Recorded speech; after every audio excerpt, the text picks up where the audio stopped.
സ്വർഗീയ പിതാവ് നട്ട ചെടികളാവുക എന്നതാണ് എല്ലാ മനുഷ്യരെയും കുറിച്ചുള്ള ദൈവഹിതം.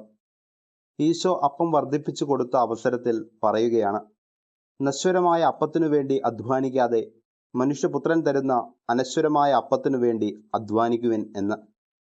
എന്താണ് ഈ അനശ്വരമായ അപ്പമെന്ന് ഈശോ തന്നെ പറയുന്നുണ്ട്. ഓരോരുത്തരെയും കുറിച്ചുള്ള ദൈവഹിതമാണ് ഓരോരുത്തർക്കുമായി ദൈവം കരുതിയിരിക്കുന്ന അനശ്വരമായ അപ്പം.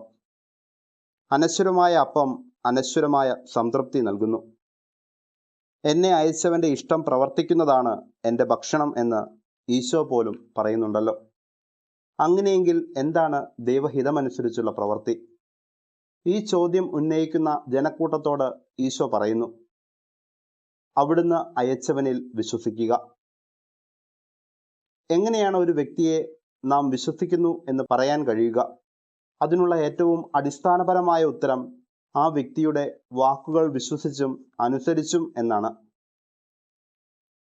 സങ്കീർത്തനം 1-ാം അധ്യായം 3-ാം വാക്യത്തിൽ നാം വായിക്കുന്നു, അവൻ്റെ ആനന്ദം കർത്താവിൻ്റെ നിയമത്തിലാണ്, രാവും പകലും അവൻ അതിനെക്കുറിച്ച് ധ്യാനിക്കുന്നു. നീർച്ചാലിനരികെ നട്ടതും യഥാകാലം ഫലം തരുന്നതും ഇല കൊഴിയാത്തതുമായ വൃക്ഷം പോലെയാണ് അവൻ. അവൻ്റെ പ്രവർത്തികൾ സഫലമാകുന്നു. നശ്വരമായ അപ്പത്തിനു വേണ്ടി, അതായത് നശ്വരമായ പല പല കാര്യങ്ങൾക്ക് വേണ്ടി നാം പ്രാർത്ഥിക്കാറുണ്ട്. എന്നാൽ ഈശോ പറയുന്നു, നശ്വരമായ അപ്പത്തിനു വേണ്ടി അധ്വാനിക്കാതെ അനശ്വരമായ അപ്പത്തിനു വേണ്ടി അധ്വാനിക്കുവിനെന്ന്. ജെറമിയ 17:7. കർത്താവിൽ ആശ്രയിക്കുന്നവൻ അനുഗ്രഹീതൻ, അവൻ്റെ പ്രത്യാശ അവിടുന്ന് തന്നെ. അവൻ ആറ്റുതീരത്തു നട്ട മരം പോലെയാണ്, അത് വെള്ളത്തിലേക്ക് വേരൂന്നിയിരിക്കുന്നു. അത് വേനൽക്കാലത്തെ ഭയപ്പെടുന്നില്ല, അതിൻ്റെ ഇലകൾ എന്നും പച്ചയാണ്. വരൾച്ചയുടെ കാലത്തും അതിന് ഉത്കണ്ഠയില്ല, അത് ഫലം നൽകിക്കൊണ്ടേയിരിക്കും. സ്വർഗീയ പിതാവ് നട്ട ചെടികളാവുക എന്നതാണ് എല്ലാ മനുഷ്യരെയും കുറിച്ചുള്ള ദൈവഹിതം.